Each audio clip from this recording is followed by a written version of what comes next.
Happy February, everyone. Rich Swerbinski with the Mortgage Collaborative here once again with the last week in mortgage today.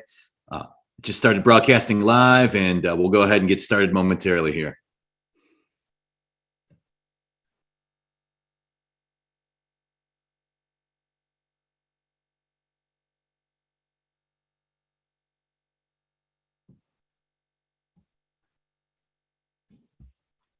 Good afternoon, everyone. Rich Swerbinski with the Mortgage Collaborative here once again with the last week in mortgage today.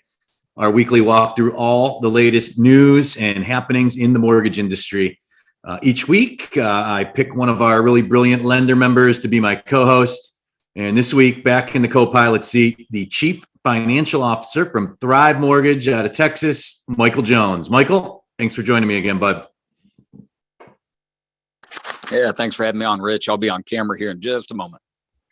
Awesome. Let's go ahead and get into it. And really uneven first month of 2022, largely defined by a somewhat unexpected, maybe quicker than expected, jump up in interest rates, 30-year fixed rates in the high threes, kind of out of nowhere. Market really aggressively reacting to shift in Fed policy change. And that had the obvious impacts on our industry to start the year, really slowing down refinance business and, putting some additional pressure on just affordability on the purchase side of the business. Michael, would you agree that kind of first month of the year really defined by this bump up in rates and lenders maybe resetting expectations for the year right out of the gate? Yeah, I think so. Most of us expected that rates were going to get to this point at some point in the year, but we did not expect that we would get to this point, say, in the first 2 weeks, maybe 3 weeks of January. And so that's always surprising, even if you have prepared for a purchase market, even if you've normalized your book of business. It's just always challenging to have that sort of abrupt change. I know that I think what we saw in the market was a delayed reaction to what the Fed shared. I believe it was at the end of November. If you looked at equity markets and if you looked at mortgage-backed securities, they really didn't do a whole lot in the month of December. There were some Omicron fears that helped us out a little bit. Then things came back.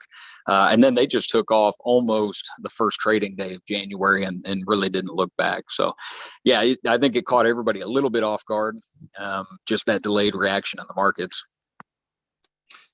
Yeah, and it's the obvious impact on refi business, very rate-driven part of any lender's pipeline, but just the purchase side of things, home affordability already challenged in America with the bump up in rates. Obviously, not helping that. Home values are still going up as well. Still a lot of demand out there in the marketplace. Just looking at some stats for the week ending Jan 22, as compared to a 1 year ago, exactly, homes selling 10 days faster on average than they were last year at this exact same time.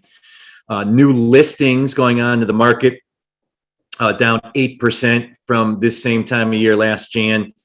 And then active inventory, maybe the most critical number, down 28% today from where it was a year ago last year in late January. I know you guys are in some hot markets in Texas, but how would you kind of classify the purchase market right now, Michael?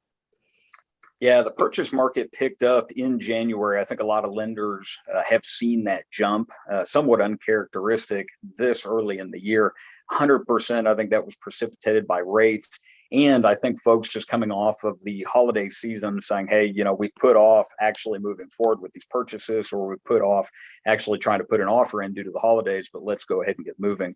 That being said, I think the data from 2021 was something like 762,000 new homes hit the market in terms of like new product from the builders. And we all know that's simply not enough to catch up. So even being in a strong and robust market like Texas, we're in Ohio, we're in Colorado, and a number of other areas, you still see this fight for inventory because the builders simply cannot catch up. They're either having the labor shortages, the material shortages, there's weather issues in some cases, and Texas is about to get hit by another wonderful winter storm. I know the Northeast just got done dealing with that, but yeah, the supply side issues in 2022 have not been solved yet at all.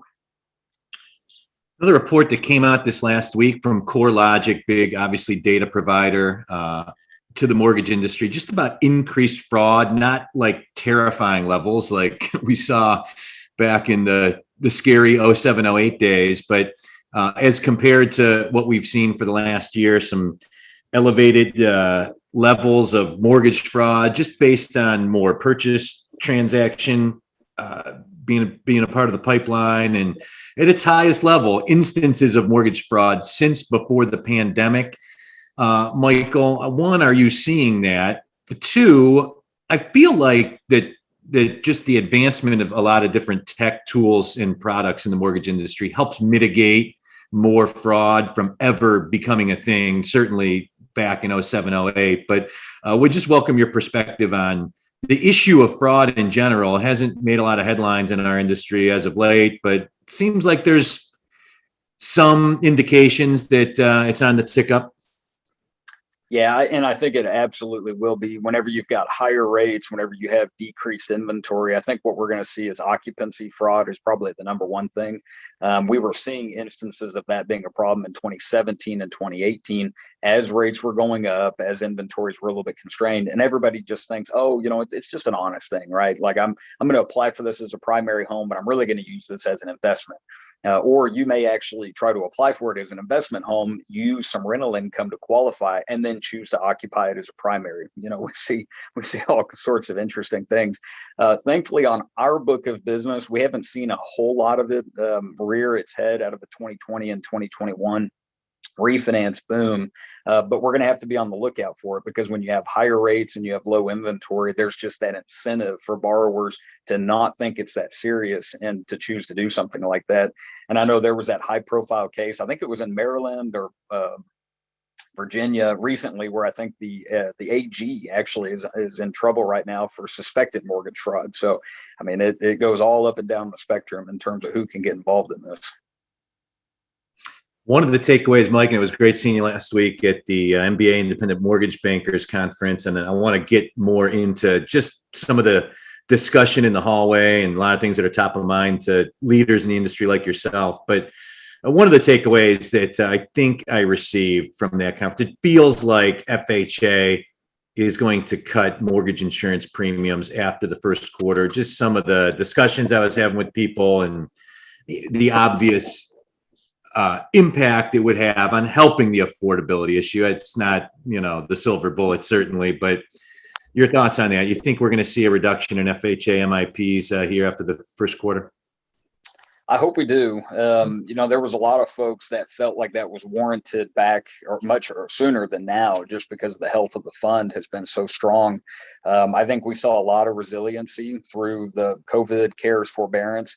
And so 100%, as we have rising rates, that mortgage insurance premium is something that can easily add more purchasing power, reduce the DTI for borrowers, and increase that affordability for probably the segment of the population that needs it most. So I think it's overdue. I wish FHA would do a little bit better job, maybe choreographing this, but I'm a little bit surprised they're willing to look at it in Q1, given their stance back in, I think it was Q3 of 2021, where there was just no interest at all. They wanted to see how the fund continued to perform. That could have been warranted with some of the forbearance data, but because of the ability to modify these loans versus have any sort of other kind of hardship, I think we're going to see very, very few actual defaults due to the forbearance. This is the last week in Mortgage Today. I'm Rich Swerbinsky with the Mortgage Collaborative. This week, joined by Thrive Mortgage Chief Financial Officer Michael Jones. And Michael, a lot of talk also on how just the appraisal industry in general. I think it was the week before, a few days before the IMB conference started.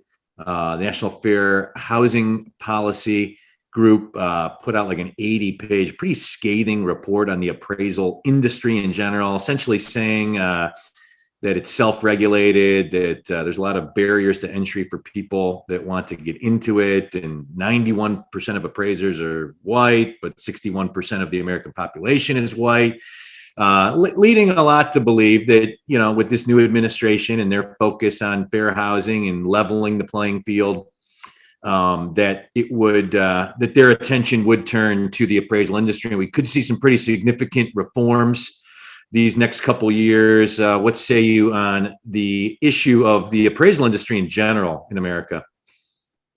Yeah, it's very antiquated. I think it needs to get updated.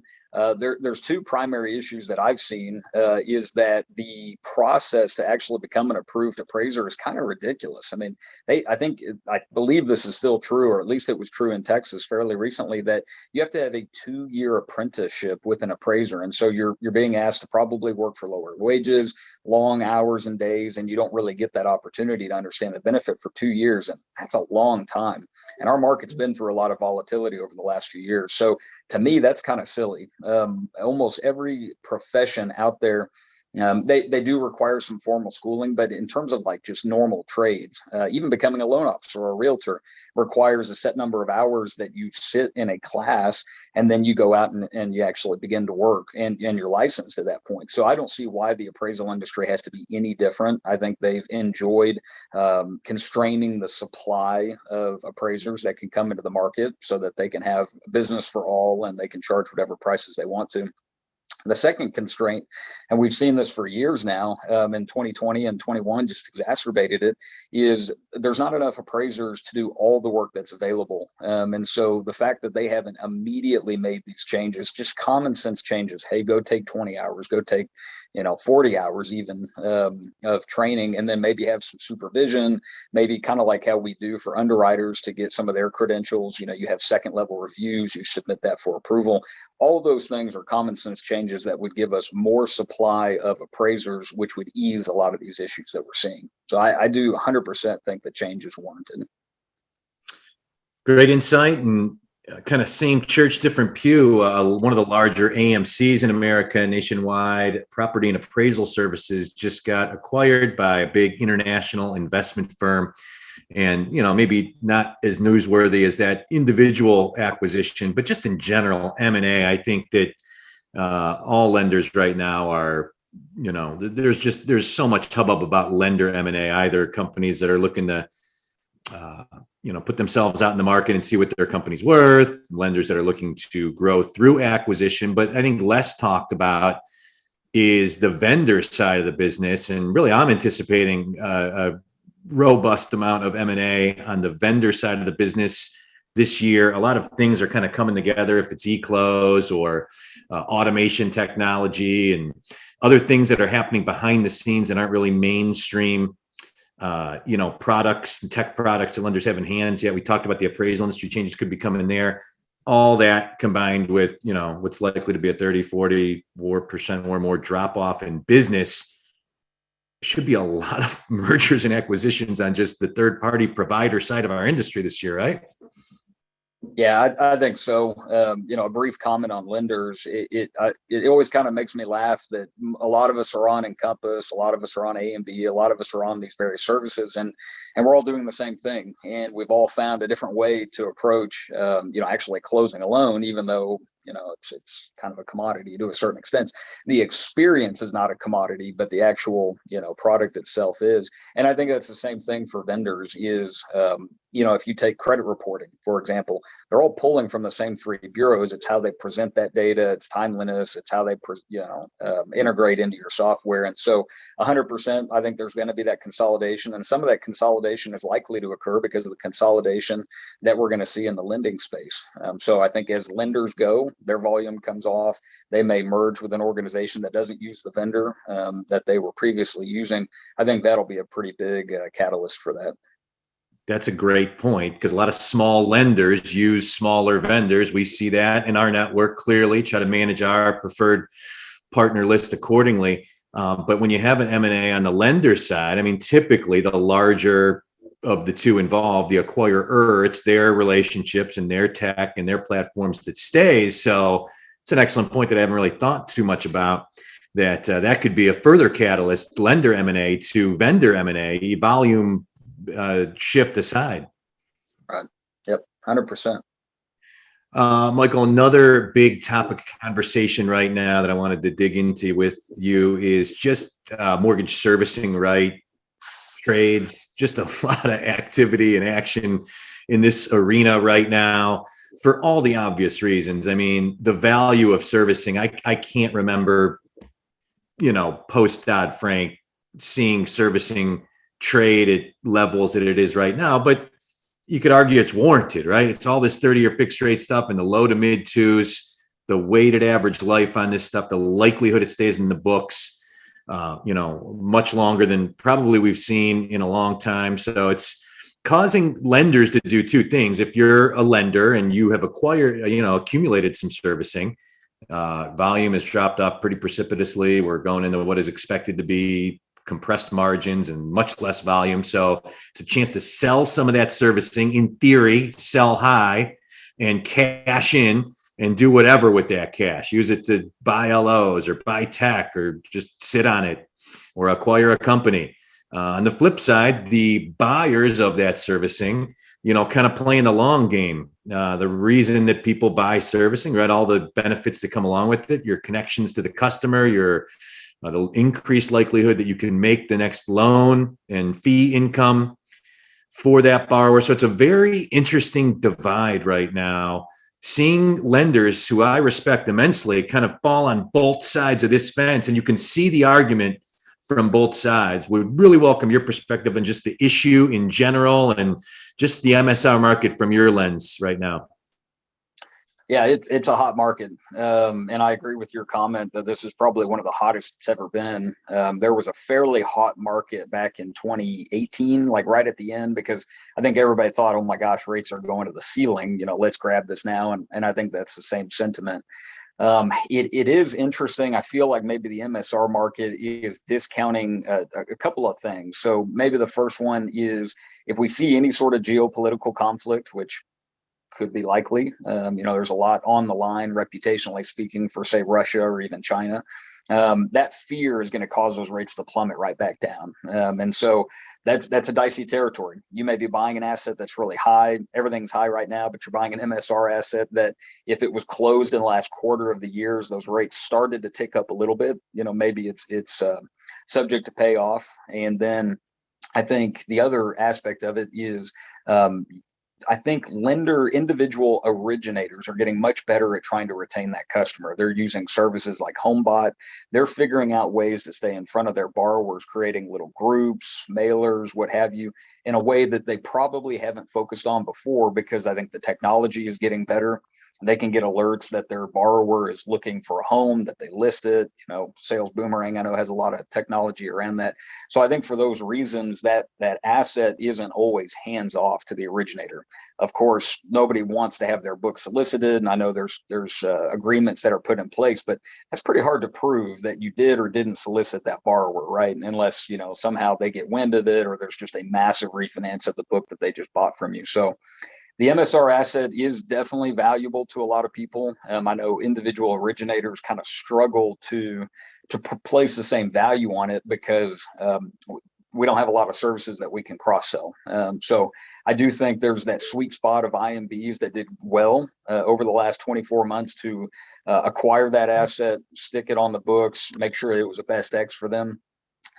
But it's tough to say. I think if somebody's holding on to servicing right now, it's probably a good idea to let it go if that's not a core competency of your business.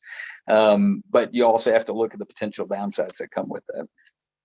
That's a great point. I think you just so well made kind of the argument that a lot of really smart independent mortgage bankers are making right now. It's like, I just said, right? 30-year fixed rates in the low to mid twos, like it's highly likely this is to stay on the books longer. But how many times have we said that in this industry? I cannot tell you how many times we've had these waves of 30-year fixed rates in the mid to high twos, and sitting in conversations like this saying, there's no way this stuff can pay off the books. The rates can't by the mechanics of the way interest rates work go much lower, yet we've seen this stuff pay off. And, you made another good point too. Like independent mortgage banks are getting much better at staying close to those borrowers servicing of the loan aside, right? I mean, yeah, the monthly statement and where it goes, but there's so many tips and tools to stay on top of that borrower, and looking to kind of liquidate that asset. So it'll be interesting to see how it plays up. But a lot of activity right now. I cannot tell you.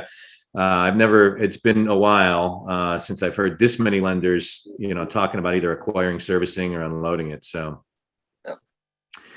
Michael, the IMB conference last week was a great turnout. It was great to see you and many others in person, and just kind of talking business and doing what you do at these shows. And, obviously a lot of talk around just recruiting and retention. I would say right now that world, there's as much activity going on there as I've ever seen, and I would guess you're going to agree with that. It's a very, very hot LO recruiting market right now.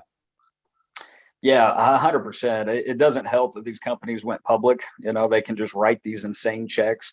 What was kind of funny is if you talk to some of the folks that are at these public companies that write these big checks, a lot of them are complaining about the situation they have. Hey, our rates are going up, because you have to pay for this somehow. Even if you have a war chest that many IMBs picked up over the last 24 months, you still have to figure out a way to recover from that. You have to have an ROI on that investment. And so it's just very interesting. It's one of those things of they're trying to recruit and shore up as quick as they can so that cost to produce a loan will go down. And yet the people that are existing that they currently have are feeling the pressure of increasing rates or increasing corporate allocations that are maybe hitting their P&L and robbing them of some opportunities. So it's this vicious cycle. We definitely saw this back in 2019, coming off of a little bit of a tougher year, but there was that big grab as these big machines, these big originators try to get more and more into the fold because they need to. They really have to in certain instances. And so I think one of the best things that companies can do is stay close to folks. Unfortunately, with COVID, it's been too easy to just do this Zoom. You haven't seen people in market, but it's those relationships that define the culture of the company. And if you're not seeing each other, if you're not going out for meals and, something fun, or even if it's just, that kind of heartfelt meet and greet at the office in the cube, that just causes relationships to suffer. And it's that much easier for somebody to get into somebody's ear and say, hey, we've got this really great thing over here. And because it's new and because they're getting that attention from somebody, they're all of a sudden interested. And so I think just as owners and HR and things like that, we've got to be really intentional about reaching out to folks and making sure they don't feel like they're on an island. So I think most of us kind of have this mental tally of, if I talked to so-and-so recently, and if not, it can't hurt to talk to them, especially in this rising rate environment, because you can justify all types of things a lot more easily than you otherwise would have whenever it's easier or it's less competitive. Very well put.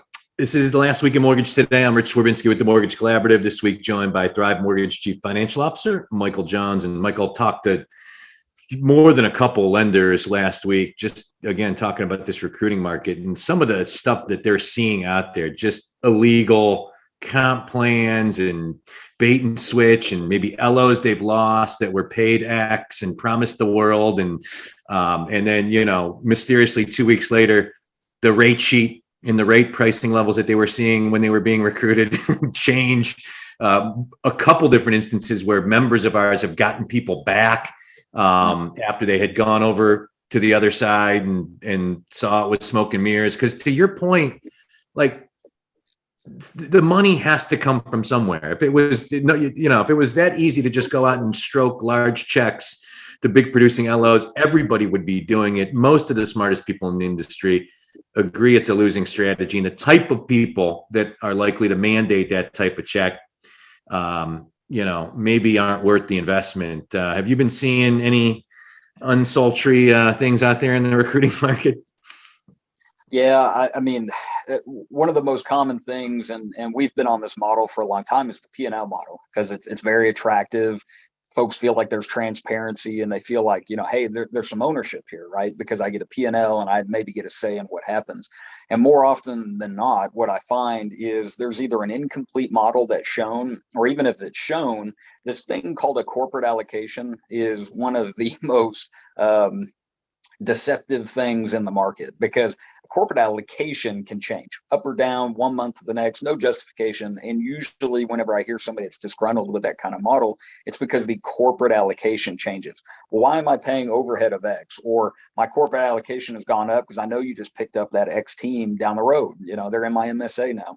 And so that's a harder discussion. That's really painful. And that's where I see a lot of folks that get lured over to some of these other models where that game can be played. We know signing bonuses are crazy right now. And some of the requirements on these signing bonuses are really abusive. If you're signing for 24 months in some cases that you can't make a shift. Now, granted, if you're a larger producer, the last thing you want to do is make a shift very often, but 24 months is a long time. There's a lot of technologies, there's a lot of culture changes that happen at a company. And so anytime I would see that, I would be very leery, as an originator. If I'm agreeing to some form of money, this is going to come out from me somewhere. These people aren't dummies. They do this every day. And so that's where the red flags be going off in my head. Yeah, you mentioned corporate allocations and that being a moving target, and I think like changing, because to do a P&L model compliantly, like you have to do a historical look back, right? On, if I understand it correctly, on like the way that you compensate people based on the profitability of their branch and production and all those things. Like I think that's one of the things I've heard is that monthly things changing, as opposed to more historical look backs on performance. Is that accurate? Am I barking up the right tree there? Yeah, I think as folks are looking to recruit or even retain, if somebody were to approach like an existing person or maybe even a new recruit, and they say, hey, if you need a bonus out of this, just submit that in and you can write it out of your P&L. Those types of things are just easy, low-hanging compliance violations, because then your comp plan is all over the place. And we know that there are some pretty significant challenges with non-producing managers. It can work, but that's very challenging to navigate that. So for better or worse, I'm kind of glad that we have a little bit more of a stricter CFPB, because when there's not enough enforcement of the actual rules, and it needs to be fair, it needs to be well choreographed, but when there's not enough enforcement, that's whenever you get these folks that maybe are willing to take the hit on their P&L or balance sheet if they get fined or think they won't get caught. And then it just causes chaos in the industry, because the folks that are trying to do it right, the folks that are doing it right, are then subject to just whatever whims are coming from a large enough lender that feels like they have the balance sheet to take it. So I'm hopeful that we'll see some more common sense enforcement from the CFPB than we've seen over the last 24 months. That's a great point. As many jokes as I make about Rohit Chopra on these shows, I say all the time, like, he is like, a stricter CFPB is good for the mortgage collaborative, good for small to medium sized mortgage lenders across America. The type of lender that's joining TMC wants to do things right, and is sometimes unfairly penalized by those that play a little loose. So be interesting to see how that all plays out. And our good friend Rob Krisman in the chat, I'm hearing of lenders taking potential signing bonus money and putting it into training to existing employees, or recruiting new, younger people into their company and training them from scratch. And I think that's a good point. I liked a lot of our members. I've heard that as well. They're just their desire to bring in young, new talent and kind of train them up from the ground up themselves. Is that something you guys are doing? And do you think that'll be a trend that we'll see moving forward? Yeah, it's tough to say. We have dabbled in that a few times before. And of course, we always want to help people start a career and further their career. I think we're rapidly, and we saw this somewhat in 2018, when you've got a tougher environment, and as we have more fintechs, as we have a little bit more consumer direct, as we have just all these various channel pressures, I think being new into the industry, unless you've got just laser sharp rock bottom rates, is really tough, right? Because there's that credibility aspect.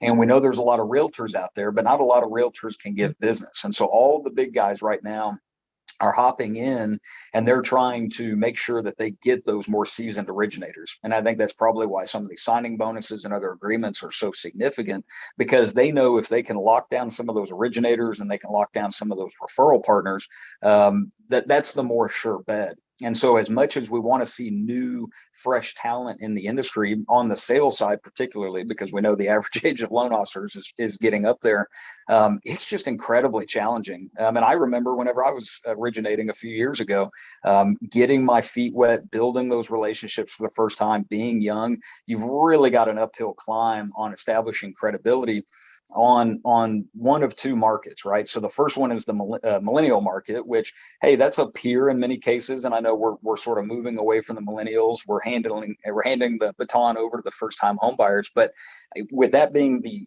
largest generation in America, you've got to establish credibility with them, and they're going to have their mom and dad boomers in their ear telling them you need to go see Bob or Jane. We've used them for years. That's a good relationship. So now you've got that challenge. That relationship is being ripped out of your hands by a more trusted, seasoned relationship. And then if you're trying to market to boomers, again, they may look down at you and go, hey, my kid is still in my basement. And even though you may be a rock star, my kid's still in my basement, and I'm gonna project that onto you, and I'm not sure that I trust you.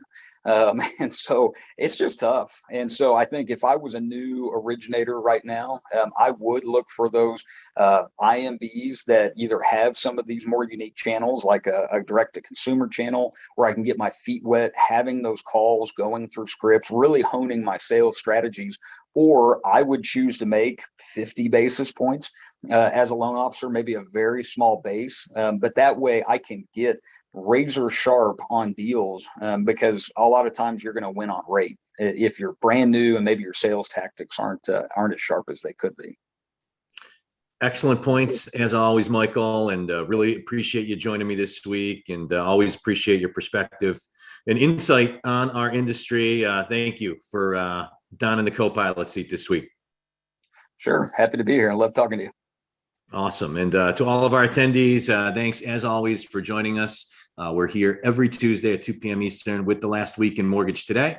And until next week, have a great rest of the week, everyone. Take care. Thanks, Michael.